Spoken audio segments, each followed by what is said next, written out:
Deuxième jour de guerre en Ukraine, édition spéciale sur BFM TV. Et tout va très vite, au point qu'on se demande ce matin si Kiev va tomber dès aujourd'hui. Des explosions entendues dans la capitale. L'armée ukrainienne signale par ailleurs des combats au nord de la ville.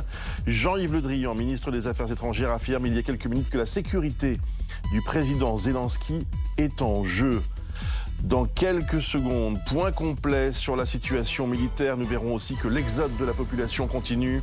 Plus de 100 000 Ukrainiens auraient quitté leur foyer en tout juste 24 heures. Vous entendrez aussi Emmanuel Macron qui a pris la parole au milieu de la nuit à Bruxelles à l'issue d'un sommet européen exceptionnel. Nous suivons bien sûr les informations minute par minute.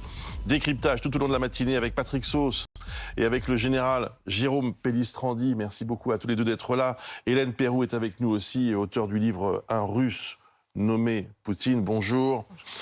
Et puis Bernard-Henri Lévy nous dira dans un instant si, comme l'a dit le président Macron cette nuit, les temps tragiques de l'histoire sont de retour. Bonjour. Bernard-Henri Lévy, et merci d'être avec nous pour cette édition spéciale. D'abord, direction Kiev. Bien sûr, la population est terrorisée ce matin. On s'attend à tout moment à une offensive russe sur la capitale. Alexander Kerry est sur place. Bonjour Alexander, vous êtes journaliste. Vous vivez à Kiev. Pouvez-vous nous raconter comment se sont déroulées les dernières heures ? Oui, bien, en effet, on a été prévenu cette nuit qu'il y aurait une attaque, un raid aérien. C'était vers 3 ou 4 heures. Le raid aérien a commencé donc à 5h30, 5h30 heure locale. Donc de mon côté, je pense que c'est pareil pour tous les habitants dorénavant en Ukraine. Ils se terrent un peu, donc, la plupart dans le métro. Nous on a trouvé, je vais vous montrer. Voilà, ça c'est notre. C'est là où j'ai passé la nuit, donc dans le couloir de mon appartement, loin des fenêtres, pour se protéger d'éventuels éclats. Donc ce matin c'était 40 missiles, on a encore reçu 160 missiles un peu plus tard, ça a continué toute la journée. Effectivement, l'armée russe est rentrée en direction de Kiev. Il y a des affrontements qui se déroulent à Bolon, donc c'est au nord de Kiev. En revanche, l'armée ukrainienne tient bien ses positions autour de Gostomel, qui est un aéroport militaire, pour empêcher que l'armée russe puisse établir une tête de pont stable et envoyer plus de fantassins à Kiev. Donc jusqu'ici, on est à 137 personnes tuées. Du côté ukrainien, il y aurait 800 Russes tués de l'autre côté. Mais c'est un bilan qui s'alourdit d'heure en heure, d'autant plus que les Russes n'hésitent pas à attaquer des cibles civiles, comme notamment hier un hôpital avec un enfant tué sur place. Alexander, parlez-nous de l'atmosphère dans Kiev. Hier, on a vu évidemment ces milliers de personnes qui fuyaient. Et aujourd'hui, on se demande ce qui peut se passer si l'armée russe entre dans la ville. Que fera la population de Kiev ? Alors, l'armée russe est déjà en train de rentrer dans la ville, elle est déjà en train d'encercler plus ou moins Kiev. C'est ce qui peut se passer. Alors, il y a deux choses. Hier, il y a eu des distributions de fusils pour les forces territoriales de défense et les civils pour se battre et pour établir une guerre de guérilla contre les Russes. Et ce qui peut arriver, le plan de Poutine à ce niveau-là, ce serait d'établir un gouvernement fantoche à Kiev, donc de décapiter entre guillemets, de se débarrasser de l'exécutif ukrainien de Zelensky, d'établir un gouvernement fantoche et de séparer l'Ukraine en deux, comme une espèce d'Allemagne de l'Ouest, Allemagne de l'Est à l'époque, donc un côté russe, un côté ukrainien. Ce qui est un plan. Bon, les Ukrainiens évidemment sont pas du tout résignés à ce plan-là, ils sont prêts à se battre. Il y a un vrai soutien du côté de l'armée, et puis c'est leur pays qu'ils défendent. Donc finalement, il y a aussi beaucoup plus de ferveur à ce niveau-là. Ce qu'on remarque aussi un peu moins chez les Russes, qui sont souvent des conscrits de 18 ans pour les quelques soldats russes qui ont été capturés jusqu'ici, sont des gens qui n'ont pas l'air de savoir très très bien ce qu'ils font ici, quoi. Merci beaucoup Alexander Kerry pour votre témoignage ce matin, donc en direct de Kiev, où vous le disiez, l'offensive contre la capitale a d'ores et déjà commencé. Bien sûr, on s'intéresse de très près à la situation de Kiev, mais il faut voir aussi ce qui se passe dans les autres régions de l'Ukraine. On va rejoindre Angie Loata, qui est l'un de nos reporters, l'un de nos envoyés spéciaux en Ukraine, qui est en train de partir, de rejoindre l'ouest du pays. Angie, vous avez quitté la ville de Poltava il y a quelques minutes. Beaucoup de monde sur les routes. Est-ce que l'exode se poursuit ?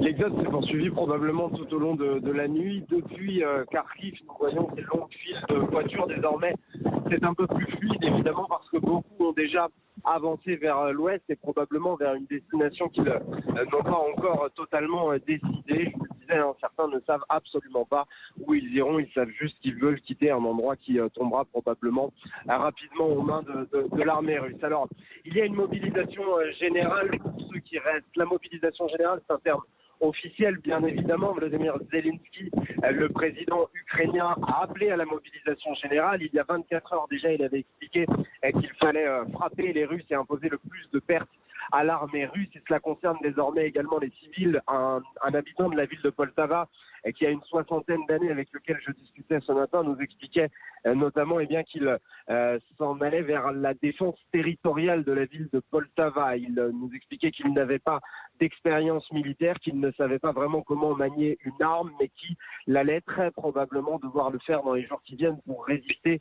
à l'avancée de l'armée russe, qui n'est toujours pas ici, qui a pris Kharkiv, qui est en train de faire la même chose avec la ville de Kiev et qui avance et qui gratte du terrain, qui gagne du terrain, qui gagne du terrain ici dans l'ensemble de l'Ukraine, désormais direction l'ouest pour ceux qui fuient, mobilisation générale, retrait d'argent liquide, provision en nourriture et en eau pour les autres.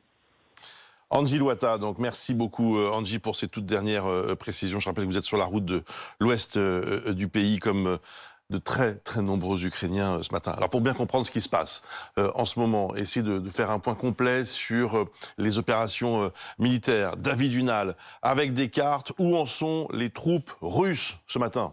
On va commencer par cette première carte, regardez, qui nous montre l'oblast de Kiev, c'est-à-dire la région en quelque sorte de la capitale. La zone en rouge que vous voyez ici est sous contrôle russe ce matin. C'est notamment là que se trouve la centrale de Tchernobyl. Et vous voyez ces symboles en rouge qui indiquent la progression de l'armée russe. Pour tout vous dire, cette carte, on l'a sortie il y a 20 minutes et il y a déjà une progression sur cette carte de l'armée russe, puisqu'il y a des combats en cours à Ivankivka et à Dimer. Sur ces deux endroits de la carte, on est à une cinquantaine de kilomètres de la capitale. Il y a également sur cette carte visible le déploiement de forces armées russes au niveau de l'aéroport de Kiev et puis les bombardements qui touchent la capitale. Sur cette autre carte, vous allez voir ces icônes qui indiquent où se déroulent les combats au sol. Ce sont tous ces points blancs et rouges sur cette carte. Ce sont les confrontations directes entre les armées ukrainiennes et russes. Il y a donc déjà, on l'a vu, ces combats près de Kiev, également du côté de Kharkiv, dans le Donbass, et puis ce fameux front au sud, au niveau de la frontière avec la Crimée. Ces combats au sol s'ajoutent aux frappes aériennes qui ont été nombreuses. Ces frappes russes visent, selon le Kremlin, des installations militaires ukrainiennes. 74 ont été détruites, dont 11 aérodromes, plus de 100 missiles à courte et moyenne portée ont été utilisés selon les renseignements américains. C'est sans compter sur les missiles lancés depuis des navires de guerre en mer Noire. La Russie concentre actuellement 12 navires de débarquement dans la zone. C'est inédit. On va regarder ensemble cette autre carte. Elle montre en rouge les zones qui sont maintenant au niveau de l'Ukraine sous contrôle de l'armée russe. Vous voyez donc ici au niveau de la Biélorussie, c'est à la région de Kiev qu'on a vu à l'instant. Il y a également ces territoires avec la frontière russe, dans le Donbass, également au niveau de la Crimée, ce territoire annexé en 2014. Merci beaucoup pour toutes ces explications, David Hunal. C'est important, Patrick Sauce, de montrer que voilà, on est vraiment dans une situation d'offensive massive. Oui, mais dans une situation, en quelques heures. Mais aussi dans une situation de combat. Ça, c'est vrai. Bien entendu, David Hunal, c'est-à-dire qu'il y a une résistance. D'ailleurs, moi j'ai été frappé par les mots de Ben Wallace, c'est l'homologue britannique de Florence Parly, c'est le secrétaire de la Défense, ce qu'on peut qualifier de personne bien informée, évidemment, avec les images satellites britanniques, mais américaines. Il a donné un bilan qu'on n'avait pas eu depuis le début de l'offensive, le bilan russe. 450 morts dans les troupes russes. Vous avez entendu notre correspondant à Kiev qui disait oui, la plupart des soldats, ce sont des conscrits, ce sont des petits gars en fait qu'on a mis qu'on a appelés sous les drapeaux. 450 morts et surtout, selon le secrétaire à la défense britannique, eh bien cette armée russe n'a pas atteint ses objectifs. Ce matin, il y a un objectif principal qui n'est pas encore Kiev. Vous avez entendu le mot de Gostomel. C'est une base aérienne extrêmement importante. On peut appeler ça aussi l'aéroport Antonov. Antonov comme la marque des avions, notamment les plus grands avions du monde. Et ça intéresse beaucoup les Français parce que non seulement il y a une piste pour pouvoir faire atterrir des Antonov qui arriveraient de Russie avec à leur bord un nombre incroyable de soldats, mais ces Antonov, vous savez à quoi ils servent et à quoi ils étaient destinés les prochains mois? À partir au Mali pour le désengagement des forces françaises. En fait, on loue ces avions, ces très gros porteurs. Et grosso modo, l'armée russe, c'est ce que dit ce matin notre confrère Jean-Marc Tanguy, qui est très informé pour Air et Cosmos. Il lui dit, il y a un hold-up qui est en train de se faire là aussi. C'est-à-dire, encore une fois, Vladimir Poutine a une pensée à 360 degrés. Il pense Kiev, mais il pense aussi à piquer des avions. Et une fois qu'il aura la possibilité d'amener des dizaines de milliers d'hommes via cet aéroport de Gostomel, eh bien, la route, elle est toute tracée vers Kiev. Général Pellistrandi, on voit qu'en effet, il y a des affrontements extrêmement violents et sanglants. Mais, on le voit aussi, les troupes russes sont aux portes de Kiev. Oui, mais chaque heure gagnée par les troupes ukrainiennes est une heure perdue pour Poutine. Parce que là, effectivement, on voit l'intensité des combats qui augmente. Certes, Kiev n'est pas loin, ils sont dans les faubourgs de Kiev, mais pour se saisir d'une ville, vous savez, ça coûte très cher. Et quand on voit la carte, vous savez, on l'aurait vu en noir et blanc dans le New York Times en 1944, il n'y aurait eu aucune différence, sauf que, bon, on est retombé dans des combats d'intensité comme durant la Seconde Guerre mondiale. On sait ce qui s'est passé à Stalingrad, on sait ce qui s'est passé à Berlin. Quand vous défendez une ville, et quand vous défendez votre capitale, entre guillemets, vous avez l'énergie du désespoir. C'est d'ailleurs pour ça que je demandais à notre journaliste tout à l'heure comment la population allait réagir. Est-ce qu'on peut s'attendre à une forme de résistance de cette ville? Moi, j'en suis intimement persuadé, et on le voit justement, les combats sont beaucoup plus durs, et je pense très sincèrement que, comme le disait Patrick, les forces russes n'ont pas atteint leurs objectifs qu'ils s'étaient fixés. Ils pensaient qu'ils pourraient rentrer beaucoup plus rapidement dans le territoire ukrainien. Donc mais ça rajoute justement au drame que le peuple ukrainien est en train de vivre. Bernard-Henri Lévy, imaginez-vous Kiev tomber dans les prochaines heures. Cette phrase paraît inouïe, hein. C'est fou qu'on ait à la prononcer aujourd'hui, et pourtant ça semble bien être une forme de réalité. En tout cas, j'imagine Kiev à chaque seconde depuis hier, parce que je connais bien cette ville. J'y suis allé souvent. J'étais sur la place du Maïdan quand il y a eu cette magnifique insurrection démocratique. Et quand je vois ce spectacle, les images que vous avez montrées, je suis mais stupéfié. Cette boucherie d'Ukrainiens, cette boucherie de Russes. Pourquoi? Parce qu'il y a là une ville qui a juste rêvé d'avoir une vie normale, d'être libre, d'être peut-être prospère et d'embrasser un régime démocratique. Cela est hallucinant. Je me souviens la phrase de Vladimir Poutine au moment de la guerre de Tchétchénie. Rappelez-vous, il disait « Les Tchétchènes, j'irai les buter jusque dans les chiottes. Ouais. » Avec le langage châtié qui le caractérise. Aujourd'hui, il est en train de tenter d'aller buter les Ukrainiens jusque dans les chiottes. Et avec une chair à canon, qui sont ces gamins russes qui ne veulent pas faire la guerre, qui ne veulent pas tirer sur leurs frères. Il y a quelque chose de monstrueux. Est-ce que j'imagine Kiev tomber? Je suis comme vous.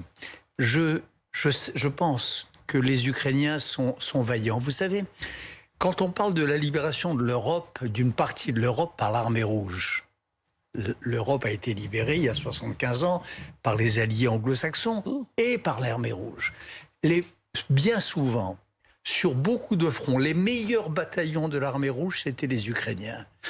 Ne jamais oublier, par exemple, contrairement à ce que nous dit cette propagande ignoble, c'est le premier front ukrainien, un bataillon ukrainien qui a libéré le camp d'Auschwitz.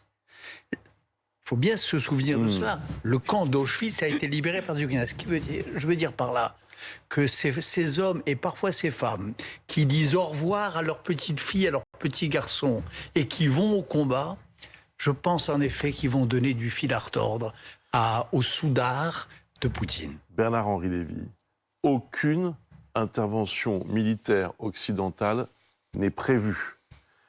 Et visiblement, ça ne bougera pas, ça ne changera pas. Les Occidentaux ne veulent pas aller dans ce conflit. Est-ce que vous comprenez cette décision ou est-ce qu'au contraire vous dites qu'il faudrait y aller?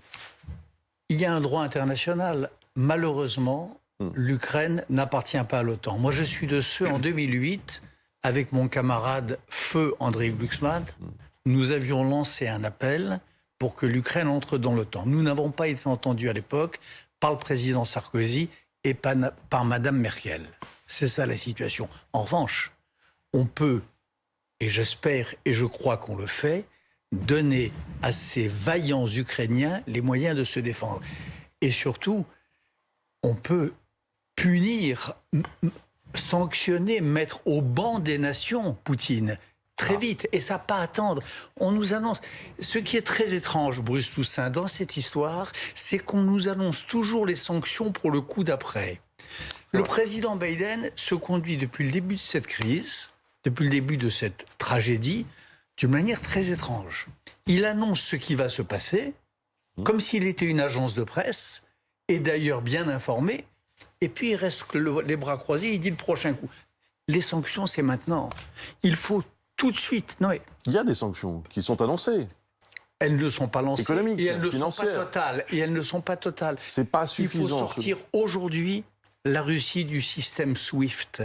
Aujourd'hui. Alors, il faut aujourd'hui sanctionner, taper au portefeuille les oligarques qui se prélassent à Londres ou dans leur villa de la Côte d'Azur. Il faut sans tarder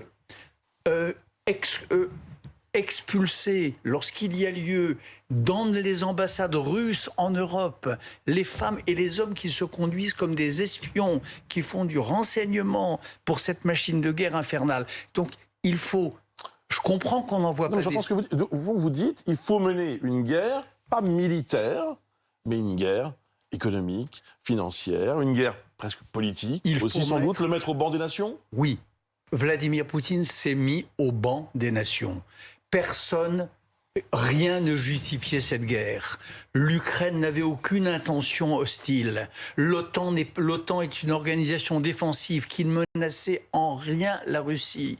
Cette guerre n'a aucune raison d'être, sinon la folie et la cruauté d'un homme et de ses affidés, enfermés dans leur bulle et dans leur paranoïa. Cet homme-là et les hommes qui l'entourent, la seule solution, bien sûr, c'est terrible, mais c'est comme ça. C'est de les mettre au banc des nations, de faire que leur économie cesse de fonctionner, d'arrêter de leur acheter leur gaz, par exemple. Alors, là, on va avoir un problème avec l'Allemagne va pas vouloir, parce qu'elle est dépendante du gaz. L'Allemagne a des réserves. L'Allemagne a des réserves. Il y a des solutions alternatives. Et puis, on est à un tournant de l'histoire où on n'y est pas. Moi, j'ai entendu le président de la République hier après-midi, nous dire qu'on était à un tournant de l'histoire. Si on est à un tournant de l'histoire, ça vaut bien quelques sacrifices. Pas aller se battre en Ukraine, ok, mais avoir un peu froid pour ce qui reste de l'hiver, pour les quelques semaines qui nous séparent de la fin de l'hiver. Ça vous semble un prix trop cher payé d'avoir un peu froid quand on nous annonce que ce matin, il y a des centaines de morts russes et ukrainiens qui n'ont rien demandé à personne. Mais Emmanuel Macron serait plutôt du même avis, parce qu'on a tous vu l'effet très positif hier avec cette décision très rapide, d'abord des ambassadeurs, puis des 27, d'opérer des sanctions. On s'est rué sur le fait qu'ils étaient d'accord. On n'a pas regardé d'accord sur quoi. Il faut savoir que pendant ces négociations, les Allemands, vous le disiez, mais aussi les Italiens, on revient sur cette dépendance au gaz. Mais les Allemands le feront. Les Allemands, ils finiront par le faire, mais c'est du temps perdu, encore une fois. C'est du temps perdu. Mais les Allemands sont comme nous, vous savez, les gens qui regardent la télévision ce matin sont horrifiés par cette guerre. Bien sûr. Et ils sont horrifiés par le fait que, par notre impuissance, par notre naïveté, par notre procrastination, nous avons laissé faire, nous avons encouragé.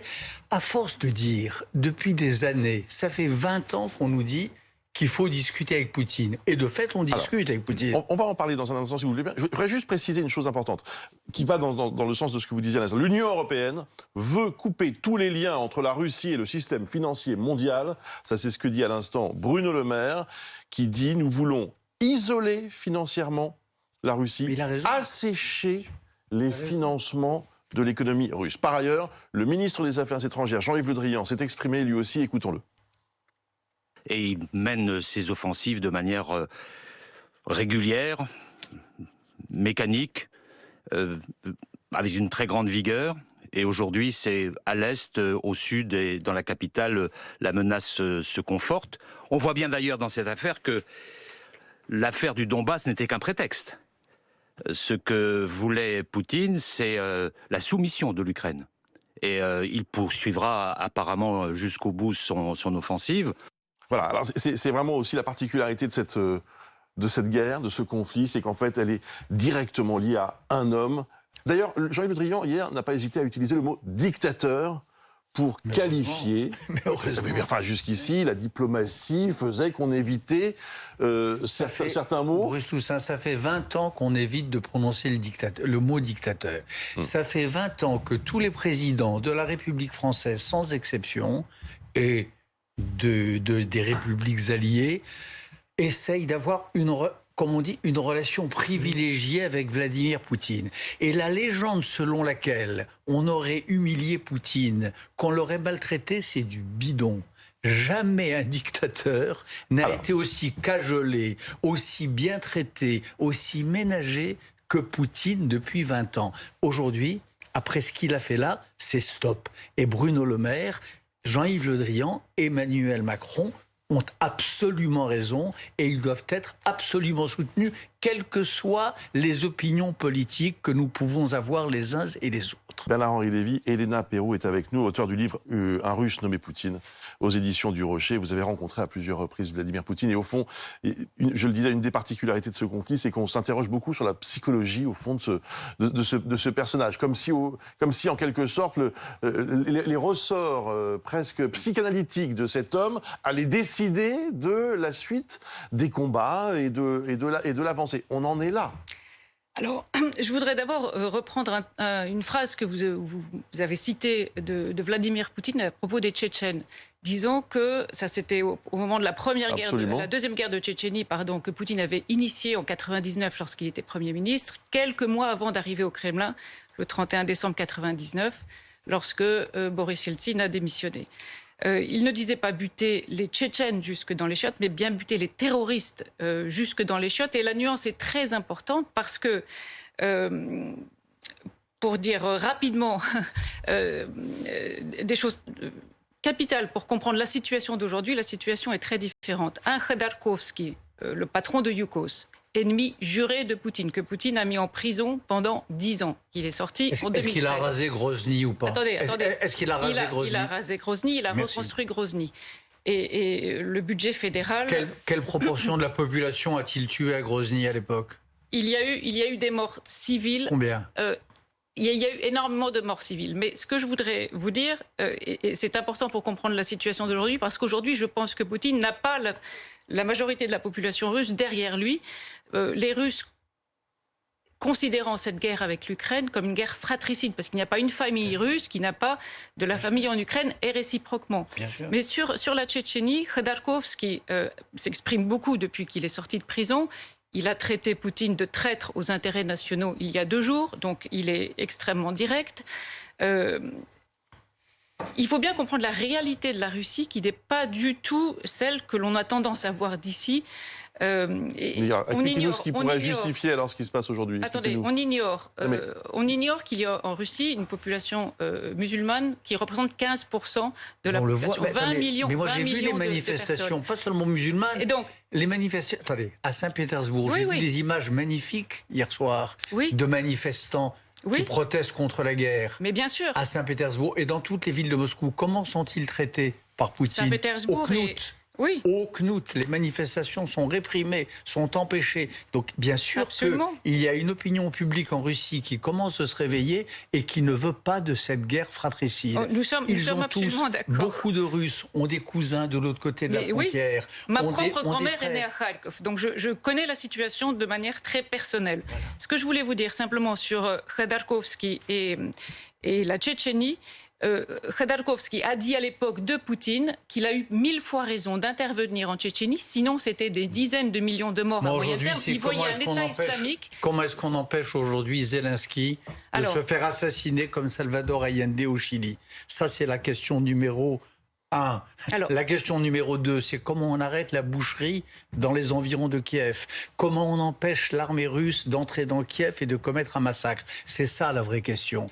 Alors, quant à la Tchétchénie, les Check News de BFM vérifieront la citation exacte. Mais aujourd'hui, l'urgence, madame, pardon, mais c'est comment est-ce qu'on arrête le massacre? Nous sommes d'accord, mais la question était comment Poutine peut-il initier ce conflit?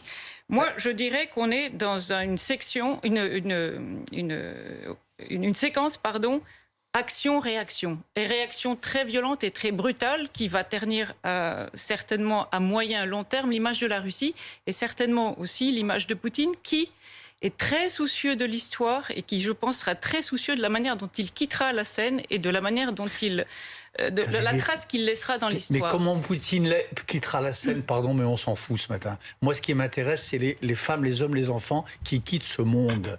Qui quittent ce monde cette nuit, qui sont bombardés dans leur lit, qui vivent dans des caves. Comment Poutine quittera la scène? Ces rêves de dirigeants paranoïaques, pardon, mais c'est pas la question d'aujourd'hui. Vous écrirez, je connais votre travail, vous écrirez un livre sûrement très brillant un jour, quand tout ça sera terminé, sur la psychologie de Poutine et sur la façon dont il aura quitté la scène, dans un bunker, dans une résidence dorée, avec les milliards qu'il a volés au peuple russe, dans je ne sais quelle retraite.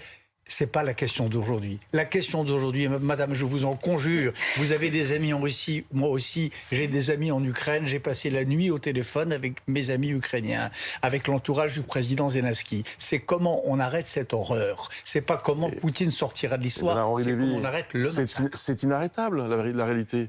C'est totalement inarrêtable. Si en écoutez, effet, non mais disons-le. Il n'y a aucune raison. D'ailleurs, on peut juste, si vous permettez, on peut s'interroger sur le coup de fil d'Emmanuel Macron cette nuit à Vladimir Poutine qui lui dit cessez immédiatement. Alors, c'est de la diplomatie, etc. Il a dû lui dire autre chose, Bruce. Oui, mais je ne suis pas sûr que Emmanuel Macron, qui s'est conduit dans cette affaire. Avec beaucoup de sang-froid, qui a usé de toutes les armes dont un chef d'État d'une grande démocratie a l'usage. Je ne suis pas sûr qu'il lui ait dit juste « Pardon, monsieur, arrêtez ». Il a dû lui dire autre chose. Vladimir Poutine, c'est comme Al Capone, c'est comme tous les gangsters. Ils sont vulnérables au portefeuille. Et pour l'instant, les sanctions, nous n'avons mis en œuvre que une partie infime des sanctions que nous pouvons appliquer. Voilà. Et les machines de propagande. Il y a des cyberattaques qui se préparent. On va les voir dans les jours qui viennent, qui vont perturber nos élections présidentielles, qui vont perturber peut-être vos chaînes de télévision. Ça aussi, on peut l'empêcher. Il y a des officines de propagande à Paris. Poutine a installé une chaîne dont le président français a dit lors de la visite de Poutine à Versailles au début de son mandat que c'était pas une chaîne, que c'était une officine de propagande. Russia Today, fermons Russia Today, ou en tout cas interrogeons le CSA. Mais oui, attendez. Mais c'est compliqué. Le CSA s'est saisi et la rédactrice en chef fait partie des 362 personnes qui ont été visées par les premières sanctions. Que le CSA prenne une décision, et si vraiment le président avait raison, si vraiment Russia Today est un instrument de propagande, on le ferme.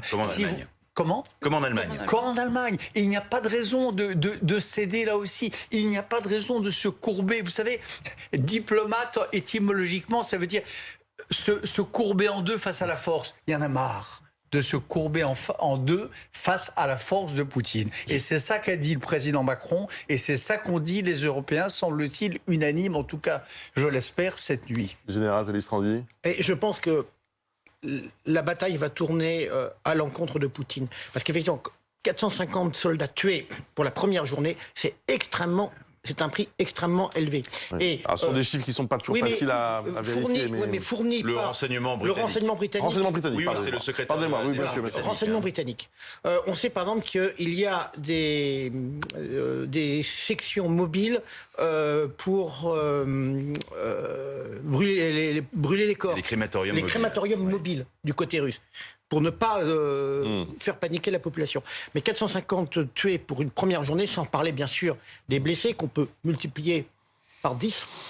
Cela veut dire qu'aujourd'hui, l'armée ukrainienne s'est ressaisie. Vous savez, après les 24 heures de sidération de la première journée, donc on va dépasser très certainement aujourd'hui le cap des 1000 morts du côté russe.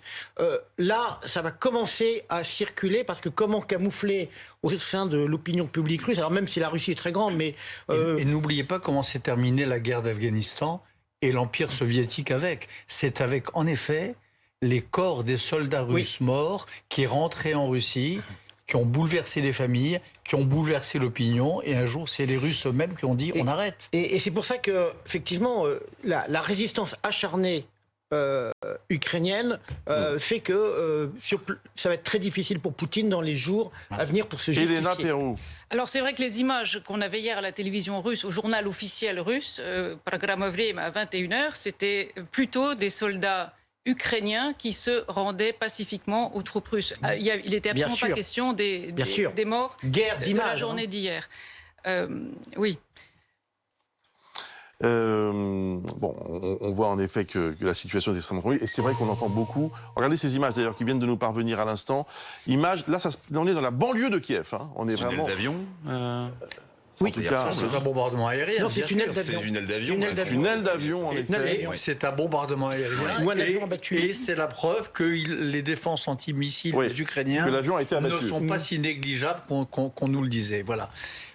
Absolument. Et c'est la preuve aussi que si on livre aux Ukrainiens le moyen de se défendre, qu'ils n'ont pas encore tout à fait, ils arrêteront cette guerre et on arrêtera le massacre.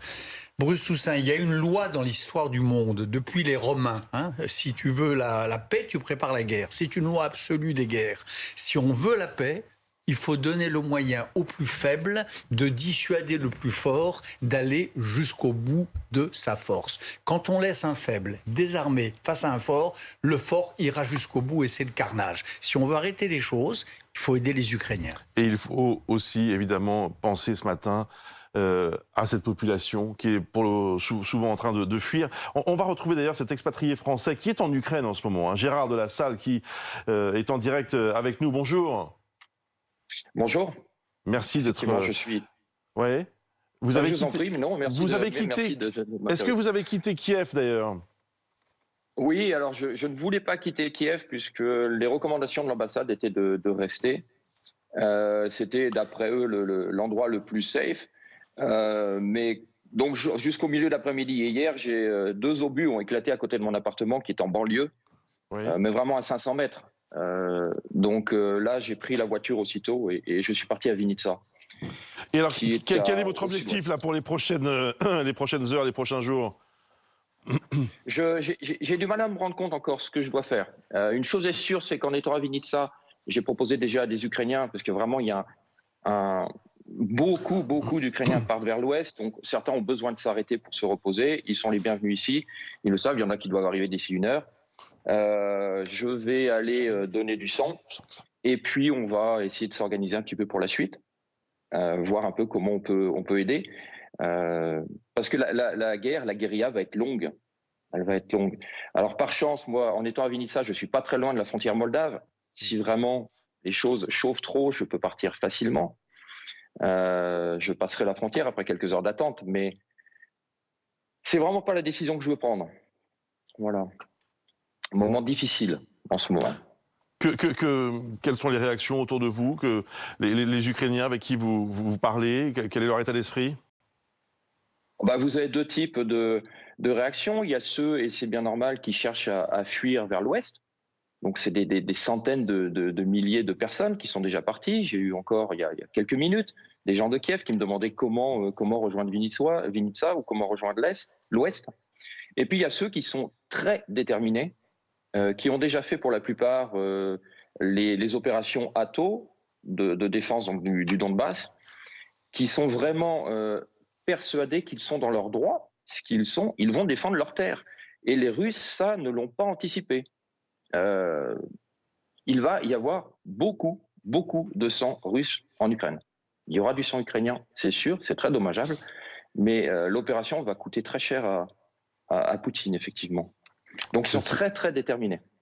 C'est ce que semblent confirmer en effet les premiers bilans qui montrent que côté russe, il y a de très lourdes pertes au terme de cette première journée de combat. Merci à vous Gérard, on vous souhaite bon courage évidemment et les prochaines heures, vous l'avez dit, seront décisives pour vous.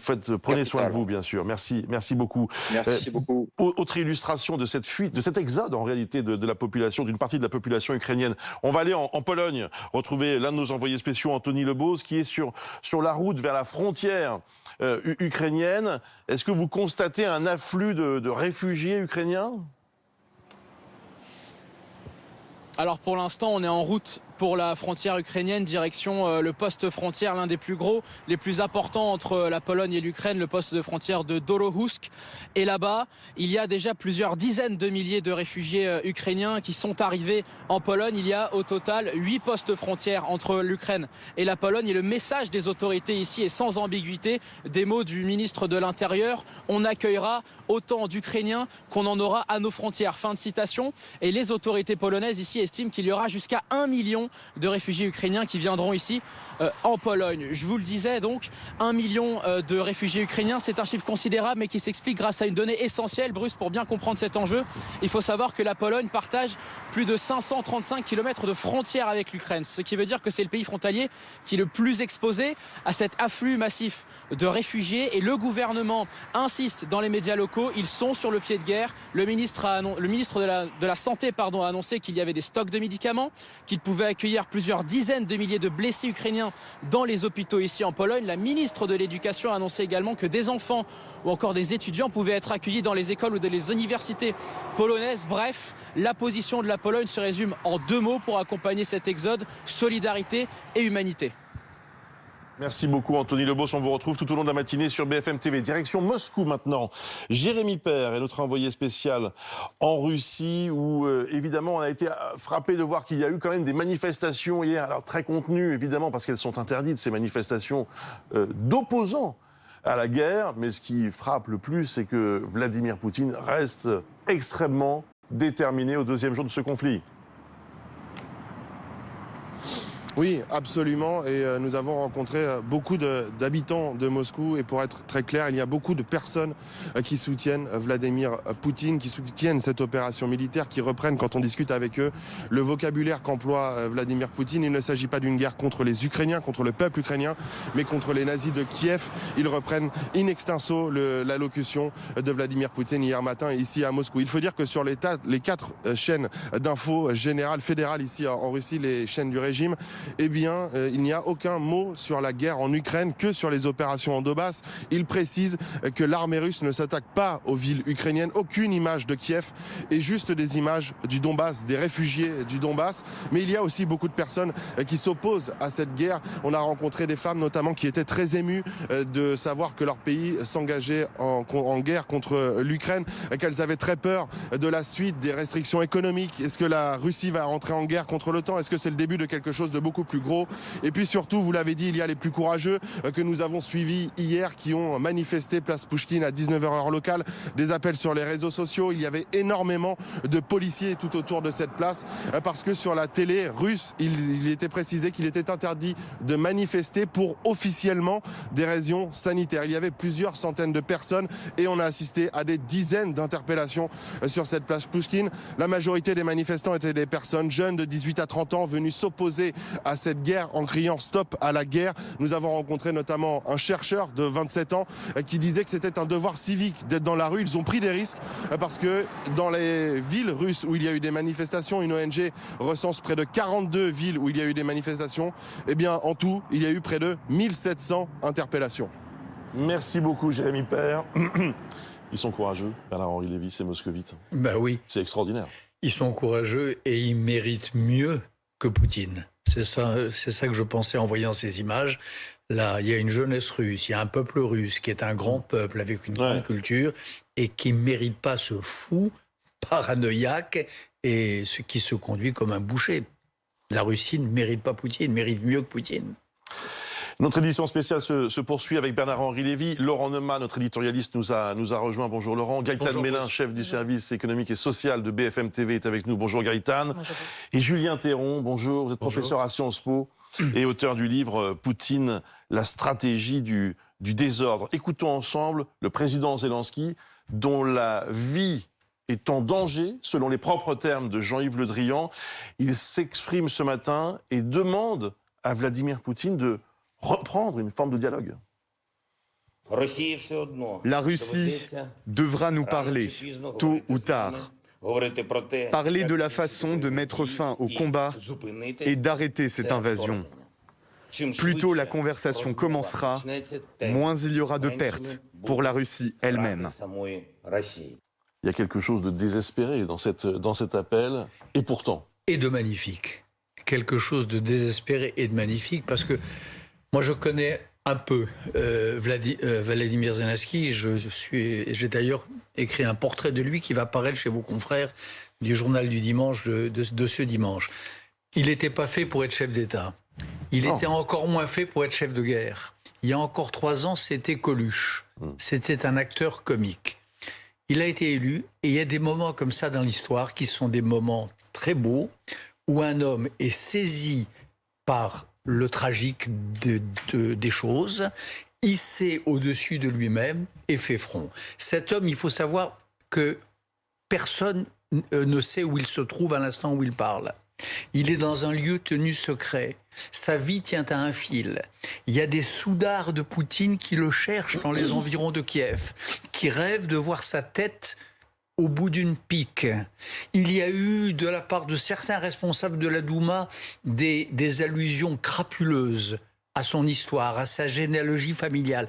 Eh bien, je trouve qu'il se conduit magnifiquement. Voilà. Et cet homme qui n'était pas taillé pour le rôle est en train d'assumer son destin. Et il mérite un coup de chapeau. Julien Théron, il dit qu'il est abandonné par la communauté internationale. Qu'est-ce que vous en pensez ? C'est relatif, mais c'est pas loin d'être le cas. On a vu les sanctions européennes arriver, effectivement. Elles sont légères. Elles sont légères, alors même qu'on sait que la politique de sanctions n'a pas du tout fonctionné. Il faut le dire clairement. Depuis 2014, il n'y a pas eu d'accalmie dans le Donbass. La Crimée n'a pas été rendue aux Ukrainiens. Ça n'a même pas permis d'éviter une offensive générale qui cherche donc le président ukrainien maintenant. Donc c'est une politique qui ne fonctionne pas.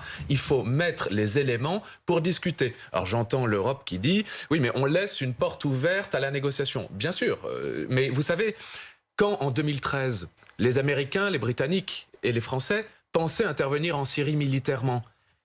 Là, à Moscou, on a trouvé le numéro de téléphone des chancelleries occidentales pour revenir à la négociation et d'ailleurs proposer un deal qui nous a parfaitement ridiculisé, enfin les Américains d'abord et puis nous aussi, puisqu'il y a eu d'autres attaques chimiques après en Syrie. Ce que j'explique par là, c'est que mettons d'abord le rapport de force. Et après, vous allez voir, la négociation sera beaucoup plus facile. La négociation en tant que négociation, si vous n'avez pas les arguments pour imposer votre voix, eh bien, elle ne sert à rien. Et c'est ce qu'on a vu depuis 2 mois, ça n'a servi à rien. Moscou n'a pas bougé d'un pas, d'un iota sur ses positions. Ils veulent le retour avant 1997, c'est encore ce qu'ils disent. Ils disent, bon, vous ne nous avez pas donné exactement ce que vous ne voulez pas qu'on ait une domination sur nos voisins, pourtant État souverain et en l'occurrence démocratique, donc on envahit une agression. Ils n'ont même pas essayé d'apporter le moindre début de preuve d'un génocide ou du fait que le président juif en passant serait un nazi, mais qui a été pourtant élu démocratiquement. Pas la moindre once de preuve. 1 heure de déclaration d'un homme politique a suffi pour commettre une violation de l'article 1 alinéa 1 de la Charte des Nations Unies, un crime d'agression. Vous êtes d'accord, Bernard-Henri Lévy ? Bien sûr. Pas la moindre preuve, pas la moindre justification. Il ne s'est même pas embarrassé de cette peine. Parce que, vous avez raison, l'histoire du génocide, c'était débile. Présenter l'OTAN comme une force agressive à l'endroit de l'Ukraine, c'était absurde. Donc, la réalité, c'est que Vladimir Poutine a pensé jusqu'à maintenant que l'Occident était faible qu'il avait reculé partout, que depuis 20 ans, on l'avait laissé raser la ville de Grozny, qu'on l'avait laissé mener sa guerre de Géorgie jusqu'à un certain point, qu'on l'avait laissé être le maître de la Syrie. Il s'est dit pourquoi pas continuer. Dans son rêve impérial, eurasien, et dans son projet, qui est son projet fondamental, d'humilier l'Europe, les Européens, et de prendre sa revanche sur l'humiliation dont il croit que nous la lui avons infligée, l'Ukraine faisait partie du plan. Donc il est prêt en effet à se battre jusqu'au sang du dernier Ukrainien et du dernier de ses soldats russes pour affirmer sa volonté de revanche paranoïaque. Et il ne s'embarrassera d'aucune explication logique. Il vit dans un autre monde. Vous savez, on disait de Donald Trump, qu'il vivait dans un monde parallèle avec des vérités alternatives, etc. C'est le cas de Poutine. Ah oui. Ils sont de ce point de vue assez semblables. Ils se foutent éperdument de la vérité. Ils ont leur propre système argumentatif dément qu'ils déroulent devant une petite foule de courtisans ébahis. Puis un jour, ils tombent sur un os, et il s'appelle cet os le président Zelensky. Alors, les sanctions. Regardons quand même, Gaëtan Mélin, de quoi il s'agit. Parce qu'effectivement, ça fait quand même l'objet aujourd'hui, on le voit bien, de certaines critiques. Juste avant, écoutons Bruno Le Maire qui s'exprimait il y a quelques minutes et qui dit, vous allez voir, oui, les sanctions peuvent éventuellement pénaliser certaines entreprises françaises, mais ça vaut le coup. Écoutez. J'ai conscience que ces sanctions peuvent avoir un impact sur quelques entreprises françaises. Je veux redire à quel point c'est sans comparaison avec l'impact que ces sanctions auront sur l'économie russe et sur les intérêts économiques de la Russie. J'ai eu hier l'occasion de m'entretenir avec un certain nombre de secteurs, de l'aéronautique, du nucléaire, de l'automobile, pour voir quelles entreprises pourraient être touchées. Mais je le rappelle, l'économie française est peu exposée à la Russie. La Russie est un partenaire économique secondaire de la France. Alors, Bruno Le Maire fait preuve de fermeté dans son discours. Qu'en est-il réellement de ces sanctions? Est-ce qu'elles peuvent avoir un effet sur le Kremlin? Alors, Bruno Le Maire est vraiment très optimiste, parce qu'il part du principe que ces sanctions vont empêcher la Russie d'aller se financer sur les marchés internationaux pour justement emprunter, pour payer les intérêts de sa dette ou bien encore pour investir.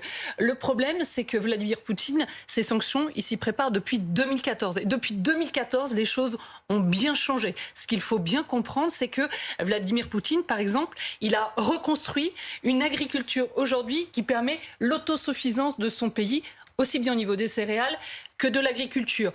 Après, concernant les contreparties ou les contre-sanctions sur l'Europe, bien évidemment, l'Europe aura beaucoup à payer des sanctions qui sont prises, notamment sur le gaz ou les produits pétroliers. On rappellera quand même qu'aujourd'hui, la Russie, c'est le deuxième pays producteur de gaz derrière les États-Unis et surtout l'Union européenne. 40% du gaz qui est consommé en Union européenne provient de Russie et les pays producteurs de gaz ont d'ores et déjà indiqué qu'ils ne seraient pas en mesure de compenser une baisse du gaz si jamais la Russie décidait de fermer un peu plus les vannes. Et même si les États-Unis sont prêts à venir au secours des Européens, ils ne vont pas pouvoir augmenter la cadence des méthaniers pour apporter leur gaz naturel liquéfié. C'est tout simplement impossible. Quant au groupe français dont parle Bruno Le Maire ce matin, il fait référence aux 700 filiales de groupes tricolores qui sont implantées en Russie, mais aussi aux 35 grands groupes français qui font commerce en Russie. On rappellera aussi que la France, c'est le premier employeur étranger en Russie. Et bien évidemment, la Russie l'a d'ores et déjà indiqué, il y aura des contre-sanctions. Et qui va payer ces contre-sanctions, ce sont bien évidemment tous ces groupes qui sont installés en Russie. Un premier exemple de contre-sanctions vient de tomber à l'instant. La Russie interdit tous les avions liés au Royaume-Uni de survoler son territoire. Donc l'espace aérien est interdit aux avions liés au Royaume-Uni. Je ne sais pas très bien ce que ça veut dire, liés au Royaume-Uni, mais c'est une réponse au Royaume-Uni, puisque Boris Johnson a annoncé hier qu'il interdisait à la compagnie russe Aeroflot, justement, d'atterrir sur le territoire britannique. Oui. Il ne va pas se laisser faire, Julien Théron. Enfin, je veux dire, c'est bien ça qui nous inquiète aussi. Et on n'a pas encore parlé des menaces peut-être nucléaire, qu'il a évoqué dans son discours d'hier matin. Alors, sur ce volet économique, je veux bien préciser tout de même qu'effectivement, on fait ce compte-là, on s'inquiète, à raison, de l'impact sur l'économie française et les grands groupes français. J'ai discuté avec un certain nombre d'entre eux qui investissent là-bas. Alors, ce que je veux dire quand même, ce qui est très important, c'est de prendre en compte l'impact de la déstabilisation en Europe de ce genre de stratégie.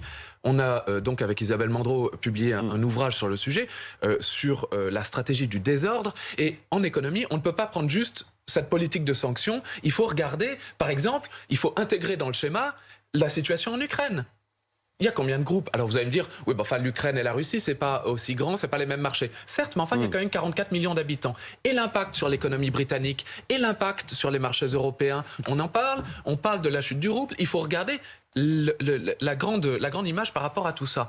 On parle aussi de la tentative de coup d'État au Monténégro qui a été jugée par les cours monténégrines. On parle de la tentative de casser les accords de Prespa qui pourtant établissaient de la coopération entre la Macédoine et la Grèce. On parle des empoisonnements d'opposants, notamment avec des matières radioactives ou des gaz chimiques. Enfin, il faut prendre vraiment tout ça en compte parce que les acteurs économiques, effectivement, ils veulent de la stabilité, mais enfin, ils veulent quand même pouvoir aussi investir librement. Et les personnes des grands groupes que j'ai vus, moi, me disent que effectivement c'est très difficile, que la corruption, parce que le président Poutine parle de la corruption en Ukraine qui est mal classée, très clairement, 122 de mémoire, mais enfin la Russie n'est pas bien classée, elle est au-delà. Donc c'est quand même un argument assez fallacieux et les groupes français ont tout à fait conscience de ça et même, j'ai même envie de dire que quand on fait de l'économie dans un système capitaliste, on veut de la stabilité et de la transparence. Et c'est pas exactement ce qu'on est en train de voir. Bernard-Henri Lévy. Les empoisonnements, ça ne date pas des sanctions. La politique d'élimination des dissidents et des opposants par empoisonnement, c'est une des politiques de Poutine qui date de son accession au régime. Quand ce n'est pas des empoisonnements, c'est des assassinats ciblés comme Boris Nemtsov aux portes du Kremlin. Donc c'est pas lié aux sanctions. Là encore, ne nous laissons pas entraîner dans cette espèce de spirale de rhétorique qui est un peu absurde. La seule question aujourd'hui, Bruce Toussaint, c'est d'arrêter ça, ce qu'on voit en ce moment à l'écran. C'est d'arrêter la destruction, c'est d'arrêter le massacre. Pour ça, il y a un rapport de force à mettre en place du côté, en effet, de ces affaires de sanctions. Et je suis persuadé, madame, pardon, je ne suis pas expert, vous l'êtes beaucoup plus que moi, mais je suis convaincu que la Russie dépend bien davantage de l'Europe que l'Europe ne dépend de la Russie. Nous commerçons avec un infiniment plus grand nombre de pays. Nous avons beaucoup d'autres partenaires. Peut-être qu'en effet, les méthaniers américains ne vont pas arriver en 3 semaines, mais il y a des réserves de gaz en Europe. Il y a des fournisseurs. Elles sont plus bas. Les réserves de gaz sont au plus bas. On n'a pas pu les reconstituer. Quand elles sont plus bas, ça veut dire quelques semaines ou quelques mois. Les Américains, les Australiens, les Japonais, d'autres pays encore sont aussi des producteurs de gaz. Mais le simple fait d'annoncer clairement que nous rompons les contrats avec le gaz russe, les 2 Gulf Stream, que nous rompons le contrat, que nous cherchons des solutions alternatives. Est-ce que vous ne pensez pas que cela serait de nature à faire réfléchir, sinon Poutine qui a visiblement perdu la raison, mais en tout cas certains de ceux qui l'entourent et qui, eux, croyez-moi, pensent à leur portefeuille? Laurent Neumann. Alors, si je résume, en gros, il y a une fermeté absolue de tous les dirigeants dans les mots.